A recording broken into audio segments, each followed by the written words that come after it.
আওয়ামী লীগ নিষিদ্ধ সহ ৩ দফা দাবিতে দ্বিতীয় দিনের মতো শাহবাগ অবরোধ করে রেখেছে ছাত্র জনতা। বিকেল ৩টায় সেখানে সমাবেশের কথা রয়েছে। বিস্তারিত জানতে সরাসরি যুক্ত হচ্ছি সহকর্মী ওয়ালিউল সাকিবের সাথে। সাকিব, আপনি আমাদেরকে জানাবেন যে বেলা ৩টায় কিন্তু ৩ দফা দাবিতে সমাবেশ হওয়ার কথা রয়েছে। ছাত্র জনতা এবং নেতাকর্মীদের উপস্থিতি কেমন দেখছেন? কত মানুষ এসে পৌঁছেছে এর মধ্যে? সকাল থেকে যে মানুষের উপস্থিতিটা, আন্দোলনকারীদের যে সংখ্যা সেটি কিন্তু অনেক কম দেখতে পাচ্ছি এবং এই যে দুইটা পেরিয়ে গেছে এখনো পর্যন্ত আসলে আমরা তেমন কিছু আর কি সাধারণ মানুষের যে জমায়েত সেটি তেমনটা দেখতে পাচ্ছি না। আর বিশেষ করে ৩টার যে ঘোষণাটি দেওয়া হয়েছিল যে ৩টা বাজে গণজমায়েত, সারা ঢাকা শহরের বিভিন্ন প্রান্ত থেকে সাধারণ মানুষ এবং বিভিন্ন রাজনৈতিক দলের নেতাকর্মীরা এসে যোগ দিবেন, সেটির কোনো লক্ষণও কিন্তু আমরা এখন পর্যন্ত দেখতে পাচ্ছি না। এবং সকাল থেকে আমি যদি একটু জানিয়ে রাখি যে আসলে জাতীয় নাগরিক পার্টি সহ যে দলগুলো রয়েছে, হেফাজতে ইসলাম, ইসলামী আন্দোলন বাংলাদেশ, ইনকলাব মঞ্চ, জুলাই মঞ্চ সহ যারা এই সংহতি প্রকাশ করেছিলেন এই আন্দোলনে, তাদের আসলে তেমন কোনো নেতা আমাদের চোখে পড়েনি। এখানে সাধারণ নেতা মানে সাধারণ কর্মীরাই কিন্তু এখানে রয়েছেন, সাধারণ মানুষ রয়েছেন এবং জুলাই আগস্টে যারা আন্দোলনে আহত হয়েছিলেন এমন অনেক মানুষও কিন্তু এখানে রয়েছেন।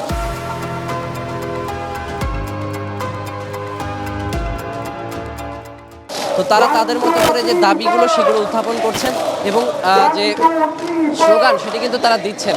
আমরা দেখছি যে সেই সকাল থেকে এখন পর্যন্ত কোনো প্রকার ক্লান্তি ছাড়াই, কোনো ধরনের বিশ্রাম ছাড়াই কিন্তু আসলে যারা এখানে অবস্থান করছেন তারা স্লোগান দিয়ে যাচ্ছেন এবং যে জোরালো আহ্বান যে আওয়ামী লীগকে নিষিদ্ধ করতে হবে যে কোনো মূল্যে, সেটি কিন্তু তারা দাবি করছেন।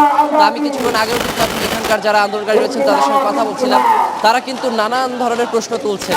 তারা বলছেন যে আসলে এই 9 মাস হয়ে গেছে প্রায়, তারপরও কিন্তু আসলে আওয়ামী লীগকে নিষিদ্ধ করা যেত। সরকারের এখানে কথা বলছিলেন, তিনিও বলছিলেন খুব আক্ষেপ করে যে আসলে এই 9 মাস পরে আসলে তাদেরকে আবারও পথে নেমে আসতে হবে।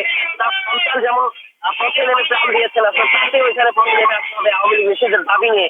এটি তার জন্য ভীষণ লজ্জাজনক বলে কিন্তু তিনি আমাদেরকে জানিয়েছেন এবং তিনি বলছিলেন যে আসলে এতদিনে নিষিদ্ধ হয়নি, কিন্তু এখনো সময় আছে, দ্রুত সময়ের মধ্যে যেন আওয়ামী লীগকে নিষিদ্ধ করার যে প্রক্রিয়া সেটি শুরু করা হয় এবং আইনিগতভাবে যত ধরনের পদক্ষেপ নেওয়া দরকার আওয়ামী লীগকে নিষিদ্ধ করতে সেটি যেন নেওয়া হয়। এছাড়া যে দাবিগুলো পাশাপাশি এখানকার আন্দোলনকারীরা তুলেছেন সেটি হচ্ছে যে আন্তর্জাতিক অপরাধ ট্রাইব্যুনালে যে দলগত আওয়ামী লীগের বিচার করার প্রক্রিয়া সেটি চালু করা দাবি কিন্তু জানিয়েছেন এখানে আন্দোলনকারীরা।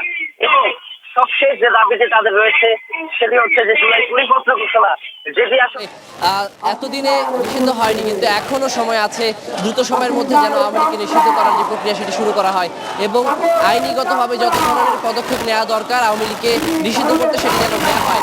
এছাড়া যে দাবিগুলো পাশাপাশি এখানকার আন্দোলনকারীরা তুলেছেন সেটি হচ্ছে যে আন্তর্জাতিক অপরাধ ট্রাইব্যুনালে যে দলগত আওয়ামী লীগের বিচার করার প্রক্রিয়া সেটিও চালু করার আহ্বান দাবি কিন্তু জানিয়েছেন এখানে আন্দোলনকারীরা। এবং সবশেষ যে দাবিটি তাদের রয়েছে সেটি হচ্ছে যে জুলাই পরিপত্র ঘোষণা, যেটি আসলে আরও বেশ কিছু আগেই আসলে এই দল হিসেবে তারা যে ঘোষণা করতে চাচ্ছিলেন, তারা বলছিলেন যে আসলে এটি ঘোষণা করতে হবে, সেই দাবিও কিন্তু তারা তুলেছেন।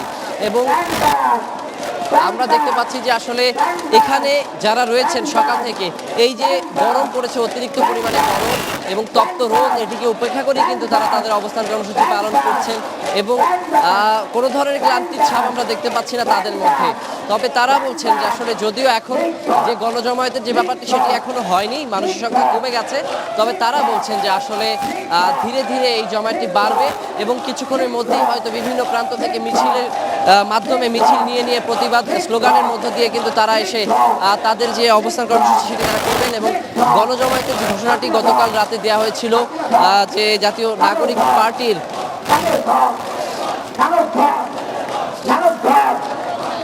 আমরা আসলে দেখতে পাচ্ছি যে যেমনটি বলছিলাম যে গতকাল রাতে যে ঘোষণাটি দিয়েছিলেন জাতীয় নাগরিক পার্টির যে দক্ষিণাঞ্চলের মুখ্য সংগঠক হাসান আবদুল্লাহ যে ঘোষণাটি দিয়েছিলেন যে আজকে 3টা বাজে শুধু রাজধানী ঢাকার এই শাহবাগে নয়, পুরো সারা দেশে কিন্তু বিভিন্ন জেলায় কিন্তু গণজমায়েতের ঘোষণা দেওয়া হয়েছে এবং সেই অনুযায়ী কিন্তু এখানকার যারা নেতাকর্মী রয়েছেন, আন্দোলনকারী রয়েছেন, তারা বলছেন যে আসলে একটু পরে হয়তো সবাই বিভিন্ন প্রান্ত থেকে আসবেন।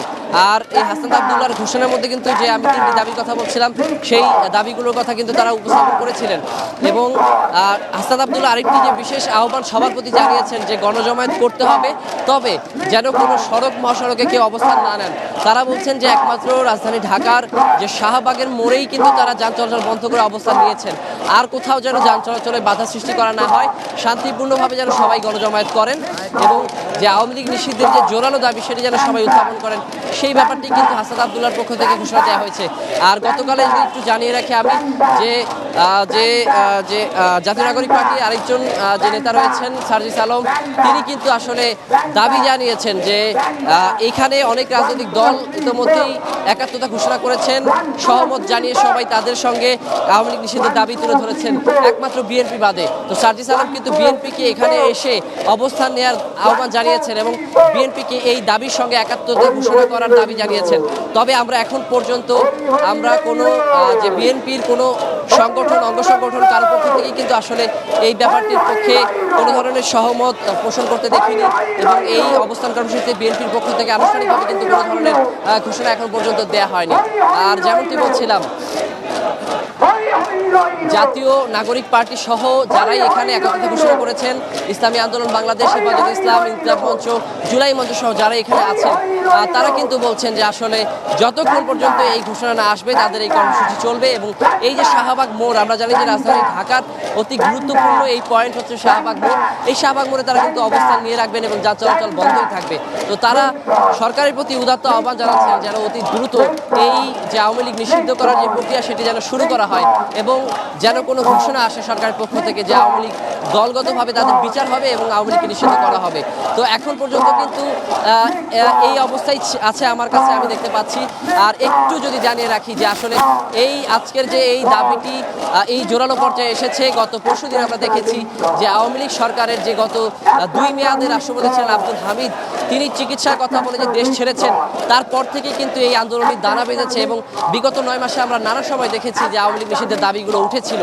তার পরিপ্রেক্ষিতেই কিন্তু আজকের এই জোরালো অবস্থান এবং জোরালো কর্মসূচি। তো সব মিলে বলা যায় আমার কাছে এই ছিল এখন পর্যন্ত এই শাহবাগ ব্লকেট এবং আওয়ামী লীগ নিষিদ্ধের দাবিতে যে গণ অবস্থান কর্মসূচি।